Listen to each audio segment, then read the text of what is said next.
السلام علیکم ورحمۃ اللہ وبرکاتہ۔ کیسے ہیں ساتھیوں آپ لوگ؟ الحمدللہ آج ہم لے کر آئے ہیں سبق آموز کہانیاں، اور اس میں ہم پڑھنے والے ہیں مایوس بوڑھا، اور یہ ہے عربی ادب سے ماخوذ۔ اعوذ باللہ من الشیطان الرجیم، بسم اللہ الرحمن الرحیم۔ رب اشرح لی صدری ویسر لی امری واحلل عقدۃ من لسانی یفقہوا قولی ربی زدنی علما۔ ایک دفعہ کا ذکر ہے کہ ایک بوڑھا شخص کسی گاؤں کے دور دراز علاقے میں رہتا تھا۔ وہ زمین پر سب سے زیادہ مایوس شخص تھا، یہاں تک کہ گاؤں کے لوگ بھی ہر وقت کی مایوسی اور اس اداس بوڑھے چہرے سے تنگ تھے۔ اس کا ہر دن ہی شکوے شکایت سے بھرا ہوا تھا۔ بوڑھے شخص کی زندگی کا ہر دن بدمزاجی لیے ہوئے تھا۔ گاؤں کے لوگ اس کے پاس بیٹھنا تک پسند نہیں کرتے تھے اور کترا کر گزر جاتے تھے۔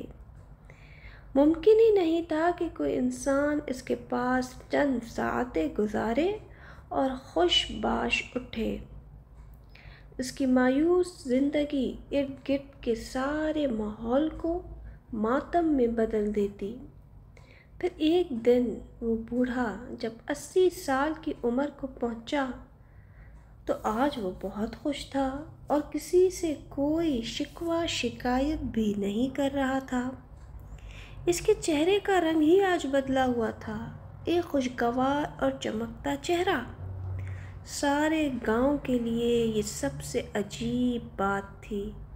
افواہ ہر سمت پھیل گئی کہ کائنات کا مایوس ترین بوڑھا آج خوش ہے۔ گاؤں والے سارے اس کے گرد جمع ہو گئے۔ کسی نے حیرت سے سوال کیا، کیا آج کوئی عجیب بات ہو گئی کہ صدیوں کی مایوسی خوشی میں بدل گئی؟